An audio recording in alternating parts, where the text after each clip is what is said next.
Hello mga mamsi, sa mga kapartisan ko, mayroon naman akong math tricks. Ito, isi-share ko to sa mga anak nyo. Bali, 11 times 14, ganito yung gawin. Ang 11, ipa-plus natin sa 4.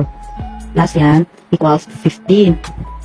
Tapos, sa taas naman, yung 1, ita-times natin sa 4, equals, 1 times 4 equals 4. Ang sagot sa 11 times 14 is equal 154. Ang sunod naman is 12 plus 2 equals 14. Tapos, sa taas, yung 2 times 2 equals 4. Ang sagot sa 12 times 12 equals 144. Ang sunod naman is 13 times 13. Ito yun, yung 13. Ipa-plus naman natin sa 3. Bali, 16. Tapos, yung sa taas naman, kita-times natin 3 times 3 equals 9. Ang sagot sa 13 times 13 equals 169. Up next, 14 times 12 tayo na sumagot niyan. That's all.